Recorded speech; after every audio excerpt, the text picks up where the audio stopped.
So for this week's assignment, I'll be making two types of eggs. I'll be making 2 eggs each in each batch. I'll be doing one with large curds and then one with small curds. I eat eggs a lot, so I don't really expect there to be too many bumps in the road, but I've never made small curd scrambled eggs, so that might be a little bit challenging, but I think I So can here do I it. have my ingredients, my eggs, butter, and where I'm going to be mixing them in a spatula. This is the pan I'll be using. It was a gift. It's from IKEA, and it's got a Teflon layer, so it should be non-stick, but I've been using it for years, so it might not be the best anymore, but it does the job. So I'm getting ready to do the large curds, and I'll be making 2 eggs per trial. So I let the pan set on the burner for about 10 minutes, and that was on medium, and then I added some butter, and here I'm finally adding the egg mixture.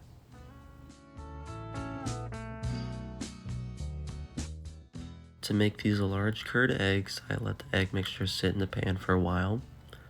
This helps a lot of the proteins in eggs to denature, unwind, and then relink with each other to form that solid egg.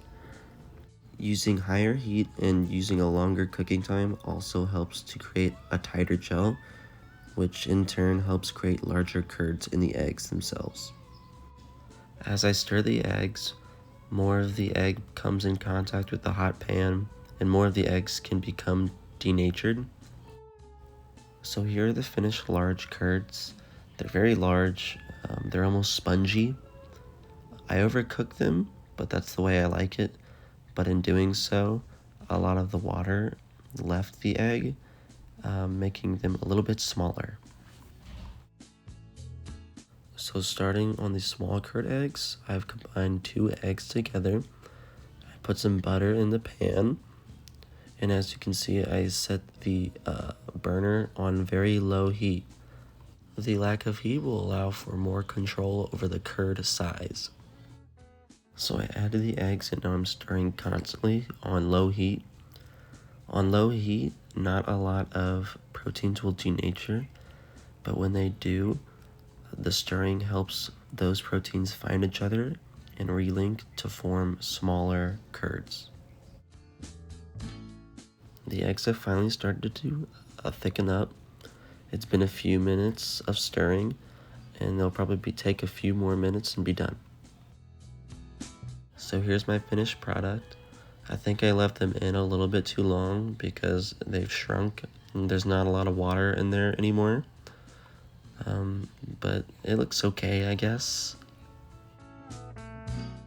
So I hear you're supposed to eat these kind of eggs on toast, so that's what I did. I'm kind of nervous to try them because they look so different from what I'm used to.